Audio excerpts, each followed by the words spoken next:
പ്രിയ ശ്രോതാക്കളെ, the story of the സയൻസിൻ്റെ 242 അധ്യായത്തിലേക്ക് ഏവർക്കും സ്വാഗതം. വിശുദ്ധ ഓസ്വാൾഡ് രാജാവിന് ശേഷം ഈ ആഴ്ച വിശുദ്ധ കജേറ്റിനെ കുറിച്ചാണ്. 1480 ഒക്ടോബർ 1 വിശുദ്ധ കജേറ്റൻ ജനിച്ചത്. ഭാവിയിൽ പാപ്പയാകാനുള്ള ദൈവനിയോഗം ലഭിച്ചിരുന്ന പോൾ നാലാമനൊപ്പം ക്ലാർക്ക് സെഗുലർ എന്ന സന്യാസി സഭയ്ക്ക് രൂപം നൽകിയത് വിശുദ്ധ കജേറ്റനാണ്.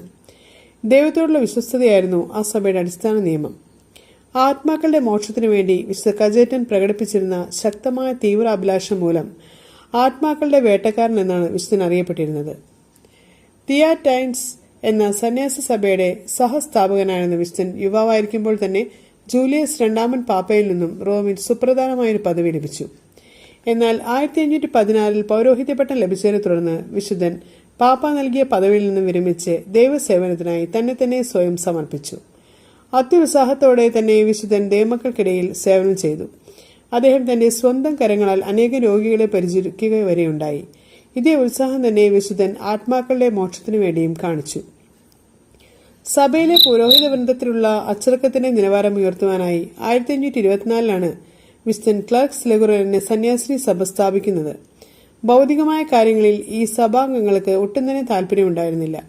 വിശ്വാസികളിൽ നിന്നും യാതൊരു തരത്തിലുള്ള പ്രതിഫലങ്ങളും സ്വീകരിക്കാതെ ആളുകൾ സ്വന്തം ഇഷ്ടപ്രകാരം എന്ത് നൽകുന്നുവോ അതുകൊണ്ട് വേണമെന്നായിരുന്നു അവർക്ക് ജീവിക്കുവാൻ.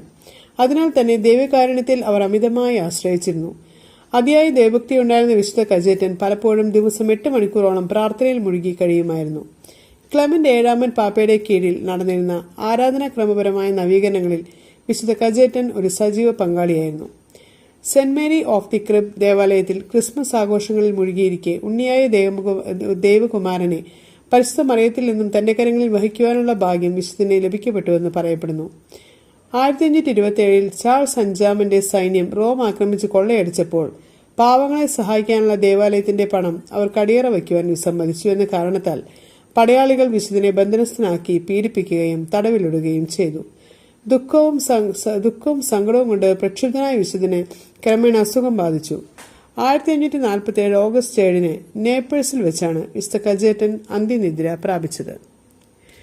ഇനി നമുക്ക് ഇന്നത്തെ ചിന്താവിഷയം എന്താണെന്ന് ശ്രദ്ധിക്കാം. അണഞ്ഞു പോയതിനു ശേഷമേ നമ്മൾ അറിയൂ, ചെറുതാണെങ്കിലും കൂടെയുണ്ടായിരുന്ന ആ വെട്ടം വളരെ വലുതായിരുന്നു എന്ന്. ഏവർക്കും നന്ദി.